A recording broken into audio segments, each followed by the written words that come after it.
Hello అందరికీ ఒక అట్టముక్కనైతే cut చేసుకొని ఈ విధంగా ఒక స్టిక్కర్ అయితే అంటించుకున్నానండి. తర్వాత మన దగ్గర ఉన్న ఏ బ్యాంగిల్స్ అయినా కూడా స్టీల్ అయినా ఏవైనా కూడా మన దగ్గర ఎక్స్ట్రా ఏమైనా ఉన్నాయంటే ఈ విధంగా ఆర్గనైజ్ చేసుకోవచ్చండి.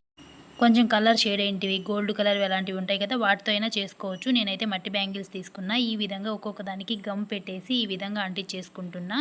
ఇలా మనకి ఎన్ని బాక్సెస్ కావాలంటే అన్ని బాక్సెస్ అయితే రెడీ చేసుకోవచ్చండి. నేనైతే ఒక 5 వచ్చేలాగా రెడీ చేసుకుంటున్నా. ఇలా చుట్టూ బ్యాంగిల్కి గమ్ వేసుకుంటూ ఈ విధంగా అంటించేసుకొని మొత్తం రెడీ చేసుకున్న. అదే సైజులో ఒక అట్ట ముక్కనైతే కట్ చేసుకున్నానండి. దీనికైతే ఏం స్టిక్కర్ అంటీ లేదు, ప్లెయిన్గానే ఉంచుకున్న. తర్వాత ఏదైనా క్యాప్ని ఈ విధంగా అంటించేసుకోండి పైన. ఇప్పుడు చూడండి కుంకుమ కానీ పసుపు అక్షింతలు ఇంకా ఎన్ని రకాల కుంకుమలైనా ఎన్నైనా రెడీ చేసుకోవచ్చండి. చూడ్డానికి అయితే చాలా బాగుంటుంది. ఒక మంచి ఆర్గనైజర్ లాగా రెడీ అయిపోతుంది. చూడండి మనం దేవుని గుట్లో పెట్టుకున్నా కూడా చాలా బాగుంటుంది. అన్ని రకాలు పడతాయి అన్నమాట. వీడియో నచ్చినట్లయితే తప్పకుండా సబ్స్క్రైబ్ చేయండి. Thank you, bye.